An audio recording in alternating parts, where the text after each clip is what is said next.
Qizil binoning oliyshil chiroqlari charaqlab yenib, ochiq derazlardan sho'x muzika anglanishga boshladi. Bugun bu zalda katta tansi uyushtirilgan edi. Aqniyaz bilan Salay qizil bino tarafga kelib o'tib, yarim yo'lga kelganda to'xtab qolishdi. Aqniyaz, tansiga mushundoqli kirsak bo'lmas? dedi Salay. Azroqdan qalindor ichib olmaymizmi? Isaqo bo'ladi, dedi Aqniyaz lallarini yalab. Lekin to'lqini, menda bir necha mo'challa bor, senda bormi? To'xta, qarab boqay. Qo'llashtirsam menda mo bir necha mo'chal chiqib qolar. dedi Salay va yeng kiygan ko'ngligi bilan shimning yanchuqlarini oqtirib yurib, bir necha mo'challik qog'oz puli bilan bir necha pullik tiyinlarni tepib chiqdi va no'chilik bilan qo'lni shiltadi. Ketto, mana pul degan qavoqxonaga marsh. Ular maktabning yonidagi kichkina qamoqxonaga kirdi. Pulkaga yo'lib turib to'slardan haraq buyurdi. Bo'ynig'idanki esib olgan qiri, ozg'in bir bo'voy titrab turgan qo'llar bilan parcha aroq ko'siga kamchan selib, ishga yijirg'a 4 sardan haraq qo'ydi. Aqniyaz bilan Salay yijirlarni xo'shadat so'qishtirib etib, tishturma qilib ishtida qo'lining pokuni bilan og'zlarini ertib, chirt qilib tukirib etib, qamoqxonadan chiqdi. Shu topda ular o'zlarini go'yo dunyodagi eng g'amsiz, davlatman, xushal odamlar hisoblaydi. Ular bir-birini qo'ltiqlashib, yiroqdan anglanayotgan muzikaga allaqanday bir naqshlarni tankash qilib g'ingshib, qizil bino tarafga kelishga boshladi. Ular zalga kirganda ko'rkam, ozodi zal xuddi bahor tashqinida xushal quramliq cho'mgan edi. Chiroyli pozur kiyinib olgan qiz-o'g'il o'quvchilar hisobsiz edi. Ular go'yo o'siq suv kirgan chumililardek qinqin bo'lib ketgan. Bosh oyog'i yo'q edi. Muzikantlar zalning bir chetidagi xilvatda gira bo'lib o'tirishadi. Bu ishkaylan muvofiqroq o'rin tepish uchun atrofga bo'yindab, so'l tarafga siljib turib edi. Ularning oldidan g'oyib-moyib chiqib qoldi. Va Salayning texi bugun kiygan yangi shatlangi ko'ngliga qarab chaqchaq qoldi. Ha, ko'rmay qoptoq Salayjon. Yeng ko'nglik kiysa muborak bo'lsin. Qanchaga oldim? Salay bo'sh kelmadi. Chaqchaq bilan javob qaytardi. Ko'nglakning o'zini 470 tiyin qoldim. Sana o'xshash muborak bo'lsin deganga 4 mo'cham berdim. Yaxshito deganga 3 mo'cham berdim. Hisoblab baqa qancha bo'pti? Dilqut xazinasi fikringiz kulishdi. Ular yana gapga hozirlanib turib edi. Tuyuqsiz ko'tarilgan tangoning yangroq ovozi zalni bir oldi.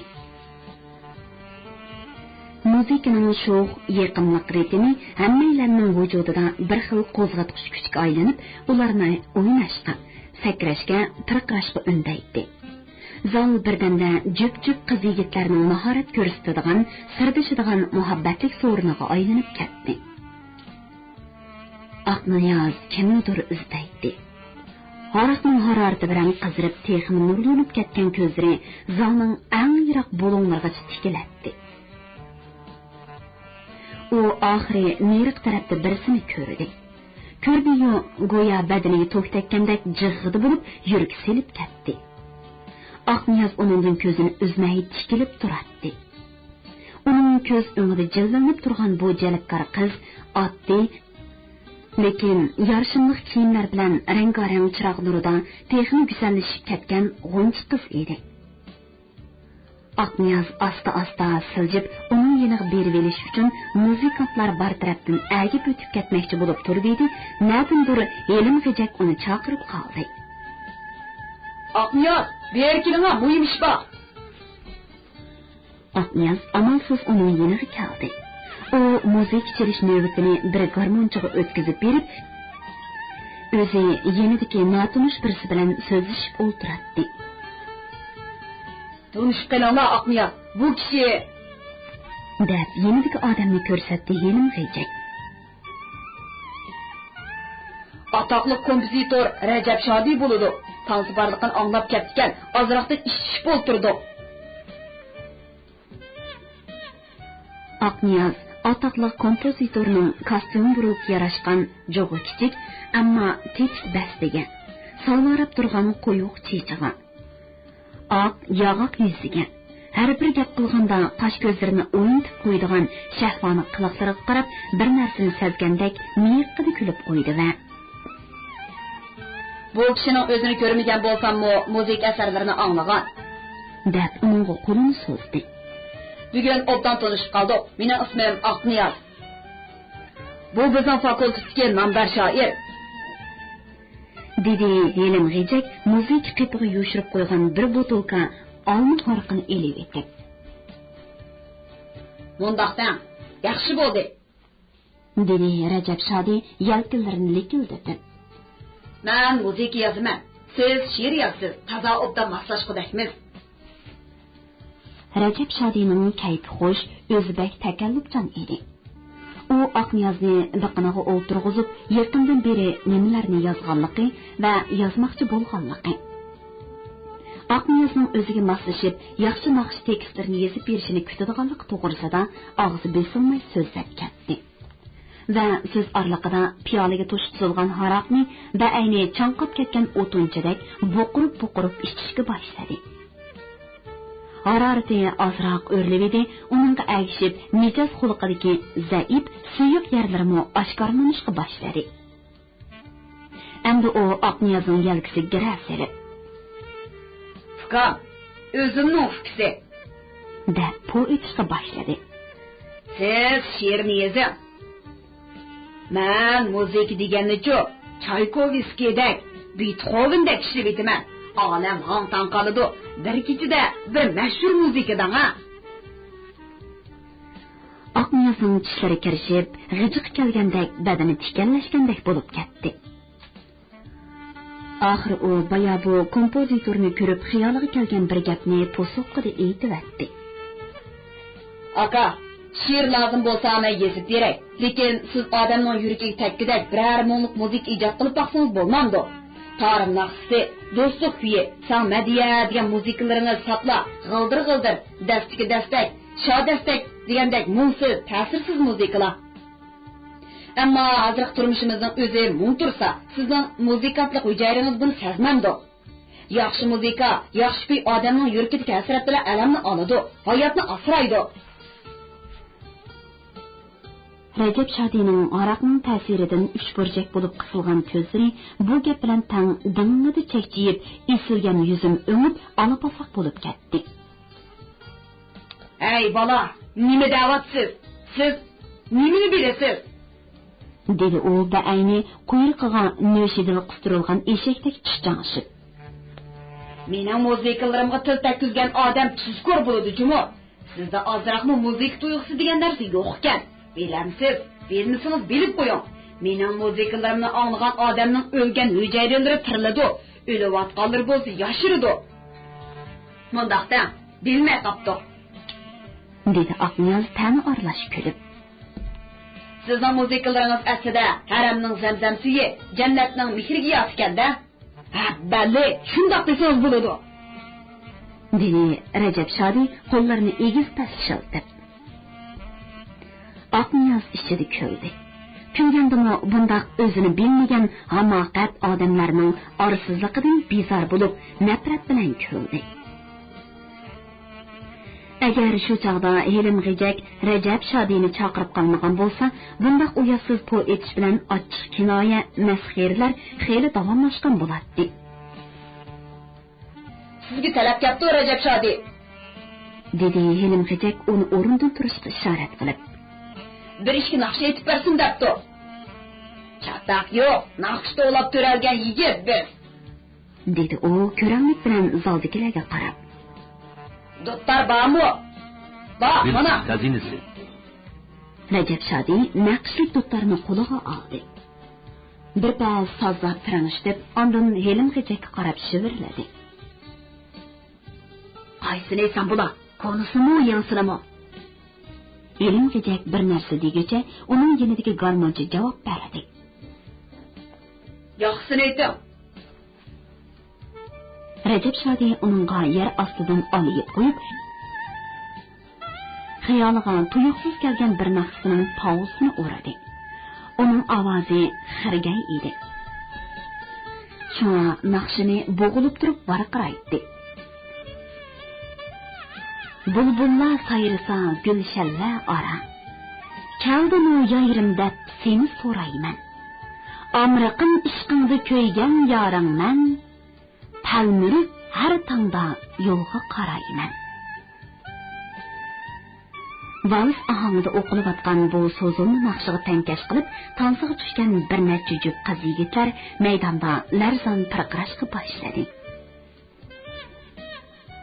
Rajab Shodi bu naqshidan keyin ko'z uyquda degan yana bir izilangu naqshini aytdi. Naqsh tugigacha zaldagi bayiq qaynam tashqinliq kayfiyat xeyli suslab qoldi. Lekin uning naqsidan keyinla o'ttirga chiqqan garmonchi yigitning sho'x, yaqinliq jirlari bilan zal ichi yana jonlanib, tans qilib ketdi. Aqniyaz g'unch qizni izladi. U bayiqi joydami, boshqa yerdami ko'rinmaydi. Bir chog'da uni bir qora degandek maydonga qarab edi, g'unch qizning belidan qo'rib, tango o'ynayotgan Rajab Shodini ko'rdi. Bu maqtanchoq bezang odamning qachonlarda g'unch qizni tepib olganligiga Aqniyazning o'shligi, kundashligi keldi. Texo uning sag'risini to'lg'ab, g'ittanishib o'ynashlarini ko'ray. Buni oz degandek u yana g'unch qizga tumshuqlarini yaqin so'zib, bir narsalarni daydi. Va o'zicha og'zini kolchaytib, hamoqatlarcha kulatdi. Muzik to'xtadi. Aqniyaz g'unch qizni tortib olish uchun qistonchiliklardan sug'urilib o'tib, ular tarafga qarab siljidi. Lekin ularning yeniga baray deb qolganda, yangi muzika bilan naqshi boshlanib ketdi. Rajab Shodi yana g'unch qizni tortib maydonga tushirib oldi. Aqniyaz ulardan ko'z uzmay alam bilan turib qoldi. Tansi yerimlashganda kutilmagan bir ish yuz berdi. G'unch qiz nima uchundir Rajab Shodining qo'lidan silkib bo'shandi va tansi o'ynayotganlarni ner-beri ishtirib, yuzini tutgan peti maydondan yugurib chiqib ketdi. Aqniyaz uning orqadan quvladi va sirtga chiqqanda yetishib oldi. "Men bo'ldi g'unch qiz?" dedi u g'uluqib. "Biror ish bo'lmaganda? Tag'in bir qiliqsa qilmadan ekan u." dedi g'unch qiz esadab. "Meni nima qiladigan?" Alamda xo'rliqdan g'unch qizning sho'x va yaqinliq ovozini o'zgarib ketgan edi. Ikki mursining yengil silkinishidan yig'i tutayotganligini ko'rgili bo'ladi. "Ha, bildim," dedi Aqniyaz g'azabdan tishlarini g'irsatib. "Endi kirmamsiz?" "Yo'q, yo'q, ketaman, xo'sh." "Men opirib qo'yay. Rahmat, avval bo'lmam, yaqinlig'im." G'unch qiz yugurib degidek tez minib uzab ketdi. Aqniyaz orqa qaytib tansi maydoniga kirdi va salayni tepib bir chet tortdi. "Sen ol atoqli kompozitorni hozir sirqqa boshlab chiqa. Nima ish bor? Nima qilsan? Ningda boshlab chiqaman?" so'radi Salay yeshini tushunmay. "Sizni bir qiz chaqiryapti deb boshlab chiq, qolgani chiqqan ko'rsan." Aqniyaz shundoq dedi-da, burilib sirtga chiqib ketdi. Salay maydonni bir aylanib Rajab Shodini topdi. U yana bir qizning qo'lini tutib, har xil afsona gaplar bilan uning qallasini aylantirib turardi. Salay uning yeniga kelib, kostyumining peshidan asta tortdi va past ovozda mundoq dedi: "Sizni sirtda bir qiz chaqiryapti, hozir chiqsin deydi." "Kimga u?" Rajab Shodi Salayga so'qoqli nazar tashlab so'radi. "Chiqqanini bilmamsiz, aka. Ishqilib bir qiz sizni taqozolik qilib kutib turyapti." "Rasma?" Bir xil harom niyat uning ko'nglini quturadi. "Kechiring qizcha, men sirtga chiqib kelay," dedi u yenidagi heliq qizga o'zri aytib. "Hozirlikayman. Siz bilan texi qong'udek tansi o'ynaymiz, jumu." U shundoq deb qo'yib sirtqa mangdi. Salaymo uning orqasidan mangdi. Ular eshikning oldidagi quyuq daraxtlikka kelganda to'xtadi. "Qani o qiz?" so'radi Rajab Shodi atrofga alamlik bilan qarab. Mana men. Arka tarafdan Aqniyozning g'o'drang ovozi anglandi va shu hamon uning kuchli qo'li Rajab Shodining mursidan ombirda qisdi. Voy, nima qotib qoldi? Rajab Shodining o'qirek so'nggi og'rib, bili to'lg'inib ketdi. Kimsan o'zing? Dashoning hamma nimasi yumshoq deb o'ylab ekansiz-da, otaqli kompozitor. Dedi Aqniyoz uning yelkasidan texni qattiq qisib. Bilib qo'ying, mushundaq to'lg'andirib yetadigan qattiq narsalarim bormi? Hey, siz deylik Aqniyoz degan shoir o'qishmamsiz? Dedi Rajab Shodi orqasiga qiyipash qarab. Nim bo'ldi? Biz boya odamni tunishib qolgan-ku. Nim bo'lganligini o'zingiz bilasiz, hurmatli kompozitor. Dedi Aqniyoz ochiq ta'na bilan. Hangilarni oz qiling. Bizning hangilar uchrab qolsa, sizni oqit qilyapmisiz yana? Rajab Shodining ochiq keldi. Bu so'zlarni u o'ziga qilingan qattiq hurmatsizlik deb tushundi. Shunga Aqniyozni birdan sanlab challoqadi. Hey, sen kimga gap qilyapsan? Men sen tarbiya ko'rgan oliy maktab o'quvchisiman desam, ko'chalarda yurgan lomni yuksak o'xshayotgansan bu. Endi Aqniyozning judini tutdi. Bunday chaqlarda uning ko'ziga hech narsa ko'rinmaydi.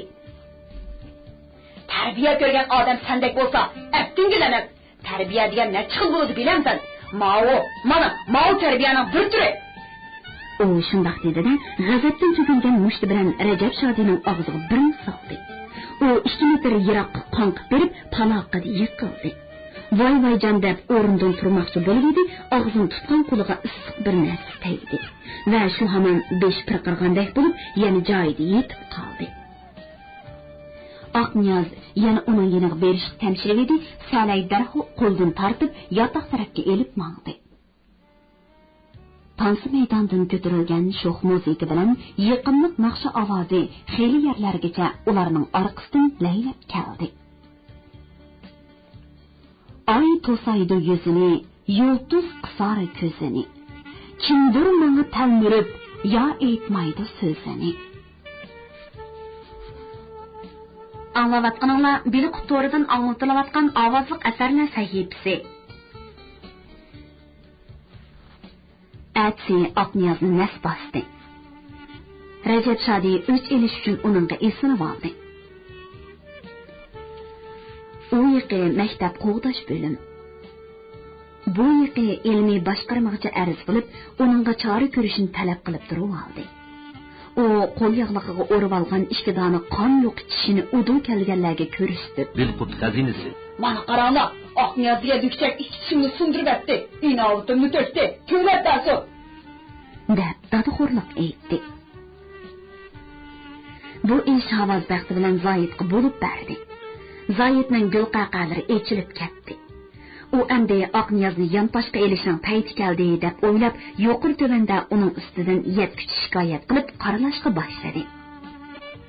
Qaranglar uni, texi oliy maktab o'quvchisi, shoirmish, dedi u bosh yachik yig'inda qaynab. Dün ko'rikning do'kchakdirmi? Uningdek mushsiz emas. U bizning sha'nimizga dal tushirdi, maktabga ahonat keltirdi. Aqniyoz dastlab o'z sinfidagi saboqdoshlari oldida, keyin ittifoq a'zolari ichida o'zining shu kunchi qiziqqonligi, qo'polligi va cho'nglar qilgan hurmatsizligini zo'r bir ruhiy silkinish bilan tekshirib ko'rdi. Endi uning qanday chora ko'rish masalasini muzokara qilyapti. Dal shu chaqda G'onchi qiz ko'krak kerib o'ttirg'i chiqib, havas baxti bilan Zoyidning Aqniyozga ittifoqdan qo'g'lash chorasini berish planini terib-eran qilib aytdi. Onun günah yok, çare körümüz deysanglar, non ko'ringlar, dedi qiz fakultet bo'yicha etilgan ittifoq yig'inida mardonalik bilan. Sirtdan kelgan bo'lmag'ur bir odam tons tartibini buzsa, qizlarni buzda ketib axloqsizlik qilsa, bir o'g'il savatlash o'tirib chiqib, uni azroq adibini berib qizlarni qo'g'disa, yana uning jazo berilamdi. Bu qanday adillik degani bo'lsin? Bizning egimiz bormi, yo'qmi? G'onchi qizning so'zidan keyin bir necha qiz tushdan so'z elib uni qo'lladi. Akniyaz'ımı aklab, gerçi onun işi sel çekidin eşip ketken bolsunmu, lekin acizlarını qoğdaş yoludaki haqqani eşitip, onunla mediye okuştu. Bu fikirlerimi öz beti rehberlik yetip baradi. Şunun bilen Zayit'nin muddası tolup işqa aşmay qaldı. Gonç kızının o'ttirg'i chiqishi bilan Rajab Shodiymi qarasini ko'rsatmay qo'ydi. Oxir kelib bu ish xuddi da'vogarsiz bo'lsa, qozi muttaham keladi degandek holga tushib qoldi. Shundoq bo'lsa-mu, ozroq qon to'kilganlik uchun Oqniyozning 3 oylik turmush puli to'xtatilib, uni Rajab Shodiyning davolash haqqi uchun berish qaror qilindi.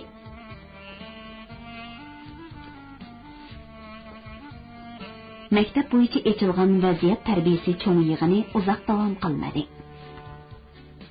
Gavshoji pishqan notiq edi.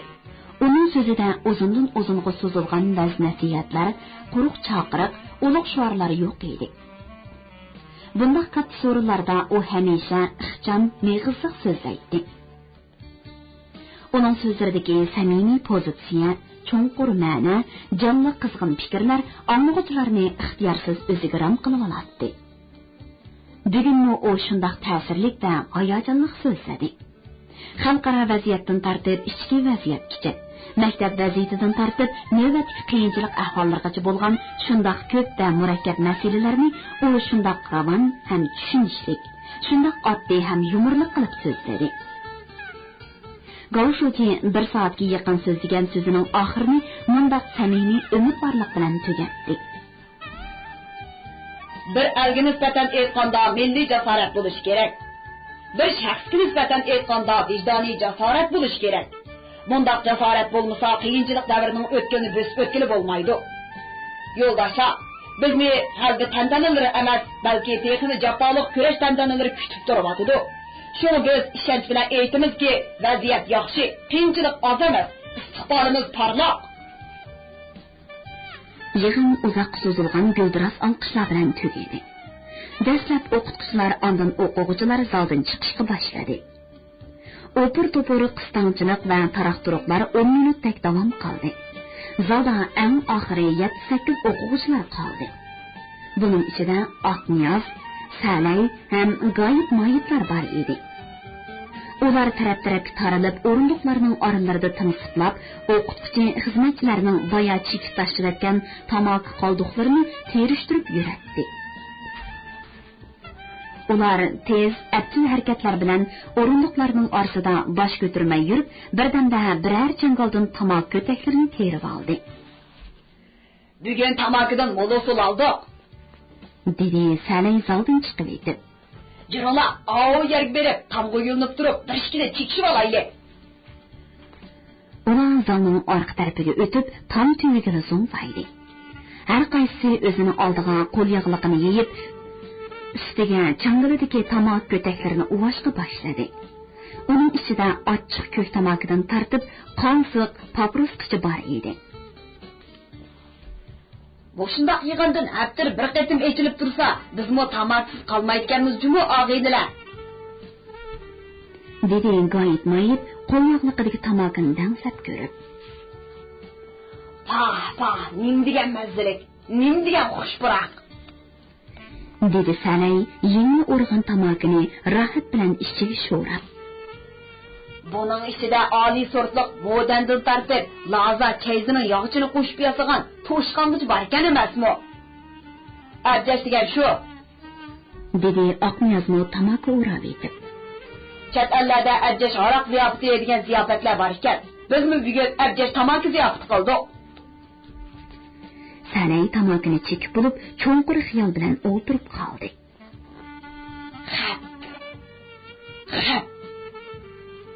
Dedi u bir hazodan keyin tortib.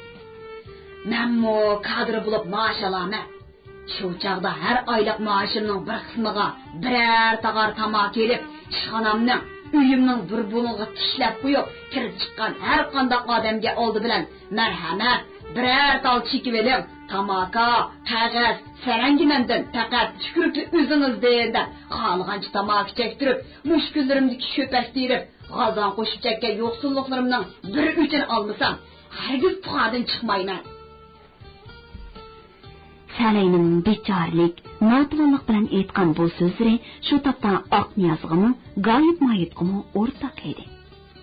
Ular o'z beshidan o'tkazayotgan bundoq eg'ir qismatli kunlarning tezroq tugishini, ochliq, g'urbatchilik ichida turibmi, xuddi dengizning cho'nqur taktiga sho'ng'ib, uncha marjon suzgan g'avvoslardek bilim uchun, kasb uchun, o'zlari orzu qilgan go'zal kelajak uchun har qanday mushkullarga bardoshlik berib o'tkazayotgan qiyin turmushlarini yiroq bir tarixga, sharaflik, unutilmas tarixga aylanib qolishini taqozolik bilan umid qilishadi.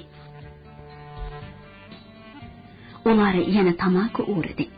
Baya chekkan bir tal tamaki bilan xumori besilmay yana chekdi. Chekib o'tirib parangga tushdi. Men deyna og'iynilar, bu Gavshuji degan odamning og'zi quyushdek, qo'rqdi, daryodek ekan. Dedi G'oyib Moyit boyqa yig'imni aslab. Nima degan bilim, nima degan so'z u? O'qigandan sharofati degan-a? Dedi Salaymo o'z ta'sirotini so'zlab. Bu odam ozodlikdan burun yan andoshyosida, ozodlikdan keyin Moskvadagi Lomonosov dashyo'sida o'qitgan emasmi? Shunga ko'nlar kuchi bor bir ningida bilim bor mingni deb to'g'ri aytgan. Men bugun Gavshujining so'zidan xalqaro shiyojunjuyi eqimi, kapitalizmning tirilishi deganda gaplardan ancha qo'rqib ketmishim bo'lganligini tushunib oldim. Shu emasmi? Ba'zi hadisil u izm bu izmda isrofdan qo'rqqan jindek odamni yurak oldi qilyapti. Menimcha bu dunyoda mayli sotsializm bo'lsin, kapitalizm bo'lsin, hammasi odamlarning qiladigan o'xshashi uch ish. Yayimiz, ishimiz gandi bo'ldi. Qalayimiz, ko'ydirimiz kuzi bo'ldi. Tug'ilimiz, o'limiz jasad bo'ldi. Dunyoning boradigan yeri mana shu. Ey qashom, sen nima da'vatsan? Dedi G'oyib Moyit hayron bo'lgandek chakchib. Gavshuji nada undaq dedi? Sen uning so'zini burmalayapsan, juma. Mana. Shiyojunjuyi deganni chatdan izdinsakmi, o'z ishimizni chiqdi emasmi? Dedi Oqniyoz kulib. Sen Salay, yenimizda uxlayotgan Shiyojunjuyi ekansan. Nima desan odamlar? Dedi Salay g'iymat yo'q tamakisini sho'rab. Ishqilib, Gavshuji, Shiyojunjuyi kapitalizm deganlardan qo'rqib ketishning hojati yo'q. Uni Moyitni obdan tushirish kerak dedi. Moyitni nima ekan deb baqma. So'radi G'oyib Moyit uningga sinash nazari bilan qarab. Moyitni bo'ladi. Birsi dunyo topsa, birsi xos tikidi degan gap. Dedi Salay ma'niliq qilib. Bu dunyoning ishlari ana shundoq bir-biriga kushanda. Ular mundaq tugimas paranglar bilan tamak chekib o'tiraverib, aram yiqqan tamaklarini tugitib qo'yishdan qo'rqdi. Xeylidan beri zo'zib o'tirg'ach, tutbiri telib, ballarni og'irdi. Shunga ular ixtiyorsiz o'rinlaridan turishib ketishdi. Bo'ldi, haroning davomini oqshomlik yotoq qilaylik. Dedi Oqniyoz Nemishga tamchinib. Salay, Ang'itsa xalq kesini yaqinqa bosh maqolalarini ko'rib qo'yganjimi? Bo'lmasa Shiyojunjuyining sodiq jarchisi bo'lib qolasan. Oqniyoz bu gapni astoydil aytdimi yoki chaqchaq qilib aytdimi, chiroyidan bir narsani belgilab bo'lmaydi. U shu gapni qilibla kutubxona tarafga mangdi. Salay uning orqasidan g'o'dirab qoldi. Agar bir ishki bosh maqolni o'qibla kommunizmning sodiq jangchisi bo'lg'il bo'lsa, osonkan-ku. Anglayotganinglar bir qutoridan anglatilayotgan ovozli asarlar sahifasi. Vaziyat tarbiyasi yig'ini 2 kundan keyin fakultet bo'yicha echildi. Fakultet mudiri Yoqub Kerimi yig'inni boshqardi. U qisqa va mazmunli so'zlab, so'zining oxirini mundaq gaplar bilan tugatdi. Yo'ldoshlar, savoddoshlar, turmushning oltin medali amal xatarlik to'lqinlarni botirlik bilan kutib oladigan, ham uni qat'iy yengib chiqadiganlarga beriladi. G'oliblar hamon kaskin harakat qiladi. O'zining nishoniga qarab, jasorat bilan olg'a bosadi. Sizlarning nishoninglar zamonaviy ilm-fan egallash. Yoqub Kerimning so'zidan keyin Havas Baxti munbarga chiqdi. Uning chiroyi jiddiy, ovozi jangovar edi. So'zini qo'l va bosh harakatlari bilan texni jonlantirib so'zlaydi. O'tmish qandoq edi? Hozir qandoq bo'ldi? İkisining o'rtasida osmon zamin farq bor. Biz olamcha olg'a bosdik, taraqqiy qildik, gullab yashnadik. Bizning bunday ulug' muvaffaqiyatimizga hech qanday ajnabiylar aralashgani yo'q. Ulug' dohimiz ko'rsatgandek, biz faqat o'z aqlimiz, o'z kuchimiz bilan bu shon sharafga ega bo'ldik. Lekin bundan ba'zilarning ko'zi qiziryotdi. Ular bizning baxtimizni ko'ra olmayotdi. Shuning uchun biz hamisha hamma yerda sinfiy kurash mavjud. Balki u noit o'tkir deymiz. Men sizlarga shunday aytamanki, birichini tiniq suvdimi ko'z bilan ko'rgili bo'lmaydigan mikroblar bo'ladi. Tuzak hamisha chalmaysizlar bilan o'xshash o'sadi. Hozirgi vaqtdagi dushmanlarmi dal ashunda. Markazim qarshi chiqadiganlar hamon markazim qiyofatiga kirib oladi. Hozir bizdagi ba'zi o'qituvchilarmi leksiya munbiridan foydalanib, sog'lom bo'lmagan, hatto zaharli fikrlar bilan o'quvchilarning sog' qalbini bulg'ashga urinib. Bu so'zlar aytilganda majlisxonda yirik tavrinish bo'ldi. Go'yo jozibandonlarga jon kirgandek g'ochur-g'uchur g'iris-qiris qilgan ovozlar avjiga chiqdi. O'qituvchi o'quvchilarning taajjubdan ko'zlari chekchib, eg'izlari kusurladi. Hovuz taxtaning yanida bir narsalarni yezib, sizib o'tirgan Yoqub Kerimni daftardan beshini ko'tarib, uningga ham qiziqish, ham hayronlik bilan og'zini ochib turib qoldi. Hovuz taxtaning shu arg'a tahdidga, vaz-nasiyatga to'lgan uzun so'zi oxir tugadi. Tugagandami anglag'uvchilarni zeriktirib, bezor qilib tugadi. Undan keyin ovoz taxtining taklifi bilan o'quvchilar vakili Zoid so'zga chiqdi. U munbarda turib tuvandikilarga alohida nazar bilan bir qo'r qarab chiqdi. Uning bu qarshida bir xil ko'ranglik bilan tamanno tuyg'usi bor edi. U xuddi patifonga o'xshash shundoq ahang, shundoq zo'q-sho'q bilan so'zladiki, uni alohida diqqat bilan tinglab o'tirgan Havoz baxti as xushini yo'qitib, o'z shogirdining bundoq zerak ham notiqligidan, so'zidagi siyosiy ro'shanlik bilan jangovarlikning bundoq quyuq va yuksakligidan mamnun bo'lib ketdi. U ba'zida lablarini sho'rab, ko'zlarini mastonlashtirib, uning so'zlariga bo'lgan qoyillik bilan hayotinni yoshira olmadi. İnqilobiy ajdodlarning bizga qoldirib ketgani baxtiyor sotsializmni emas, texim muhimi ulug' tarixiy hayot. deb so'zini davomlashtirdi u jaranglik ovozda. Men buni yaqindan buyon ulug' partiyamizning shonliq tarixini o'rganish orqali cho'nqur tushundim. Qarmoqqa qaltis dabdabilik so'zlarni qilgandek ko'rinsin, amaliyotda bundoq behuda sifatlar so'zining ma'nosini pichaklashtirib, haqiqiy ta'sirini yo'qotib qo'yadi. U endi so'zni o'zi ustidagi amaliy gapga yo'tkab, yig'indagilarning, bo'libmi o'qituvchi va rahbarlarning ishonchisini qo'lga keltirish tarafga boradi. Men boshlang'ich maktabda o'qiydigan chaqimda bir pulni go'harda ko'ratdim. O'ttir maktabga chiqqanda bir mo'lchanni ko'zga ilmaydigan bo'ldi. Dashoga kelganda bo'lsa, bir necha yuyamni ko'zga ilmaydigan, badxajlik bilan falsi kelmas hajlaydigan bo'lib ketdim. Bu mening iddiyoda hissiyati o'zgarib ketganligimning dalili. Men qizil bayroq ostida o'sgan bir yosh, ajdodlarimiz tortgan jafoni tartqinim yo'q. Kurash yillarining boshdan kechirmadim. Shunga mening o'zgarib ketishim nihoyat oson. Shu o'zim tashabbuskorlik bilan jafoli qishlarni tepib, amaliy kurash davomida jafo mushaqqatga chidab kurash qilish ruhimni tavlab, shu jo'ndu yedishib o'zgarib ketmaydigan inqilobiy izbosarlardan bo'lib chiqishim kerak. Agar biz hamisha rohatlik turmushni qo'llashib, navbataq chiqarish ustida o'ylansak, burja shaxsiyatchilikning sesib patqiga cho'nqur patgan bo'lamiz. Bunda g'oya va istiqbolni qo'llashganda muqarrar shu jo'ndu yiliq yo'li qaratmamiz. Men o'ylayman, inqilob yuki har qancha ig'ir bo'lsa-mu odamni besib olmaydi. Lekin shikar yoltilgan zambirak o'qi odamni oson yiqitib qo'ydi. Men shunda qasam qilmanki, sotsializmning kommunizmga mangadigan dog'dam yo'lni o'zimning sop yurak qilimda olib ikki qo'lim bilan tutashtiraman. Bu so'zga albatta birinchi bo'lib Havoz baxti chavoq chaldi. Uningga ergishib dastlab u yer bu yerdan keyin umumiylik chavoq sadosi ko'tarildi. Lekin chavoq tashlamas edi. Ba'zilari qizg'in chaladi.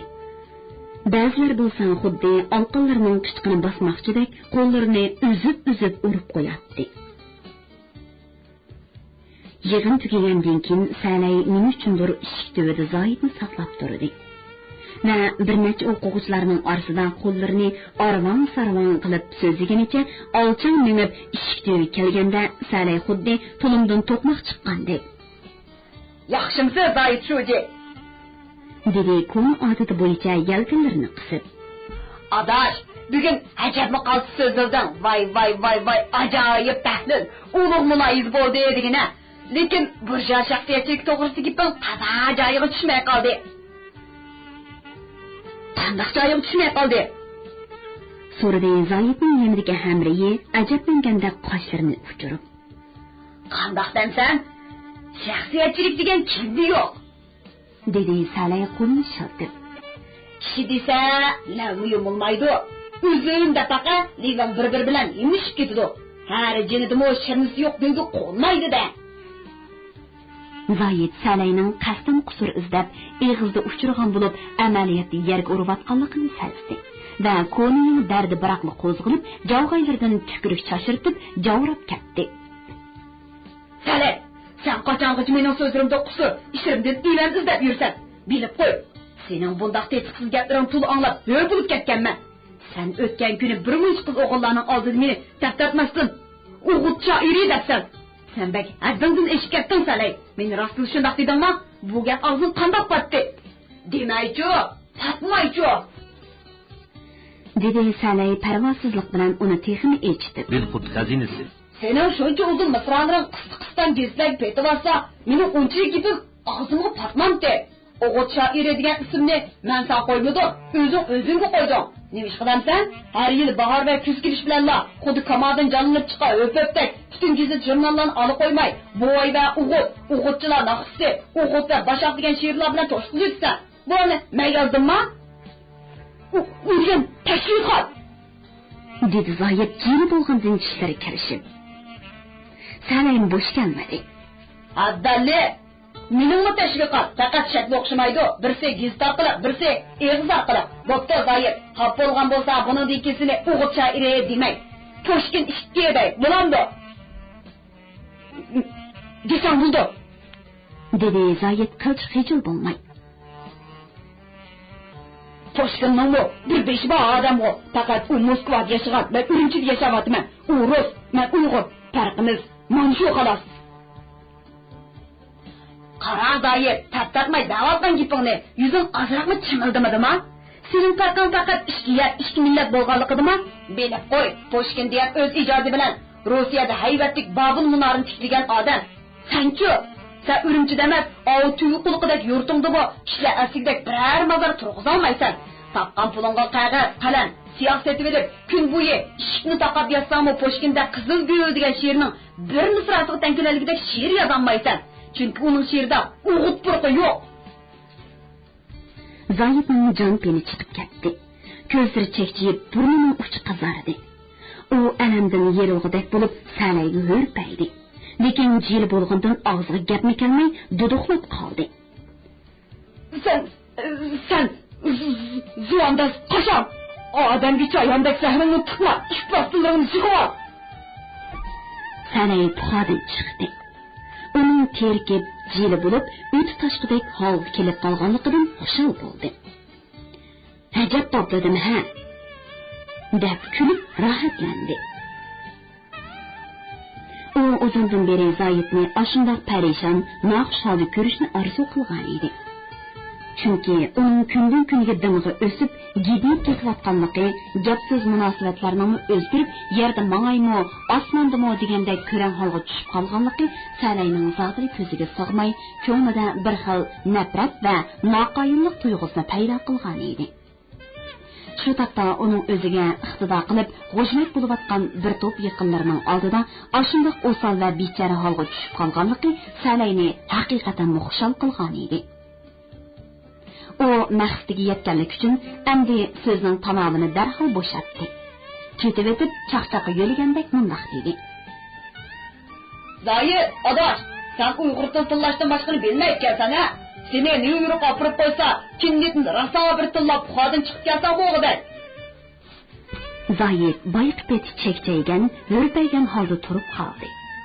Salayning balo takkur og'ziga tankalgili bo'lmaydiganligini u azaldan bilatdi.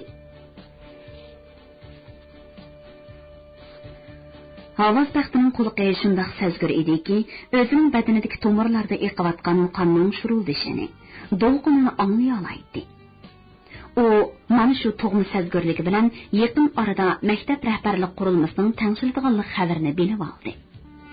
Yuqoridan kelgan bu shapan dastlab yoshirin, keyin asta-asta oshkorlandi. Havas taxti ham xushal, ham oltirash edi.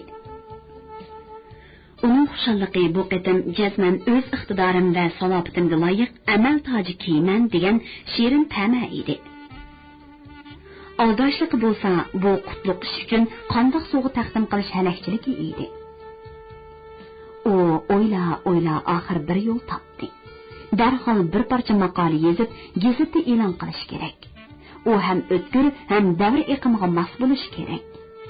Shundoq bo'lganda u yolg'iz sening qalam qo'ytingni ko'rsatib qolmay, balki sening siyosiy ilmingni, sezgirligingni va sodiqligingni namoyon qiladi. Tarix betida izing qoladi, noming o'chmaydi. Biliqut şirketida ovozga elinib, Biliqut to'rida anglatilayotgan Uyg'ur yozuvchisi Ahad Turdining Shinjon xalq nashriyoti tomonidan nashr qilingan Ay yomg'iri nomli romanini bugun mush yergacha anglatdik. Davomini atigi anglatishimizda davomli anglatamiz. Bu roman Shinjonning har qaysi joylaridagi Shinxo kitobxonalarida sotiladi. Do'stlarning bu romanni sotib olib saqlab qo'yishini alohida tavsiya qilamiz.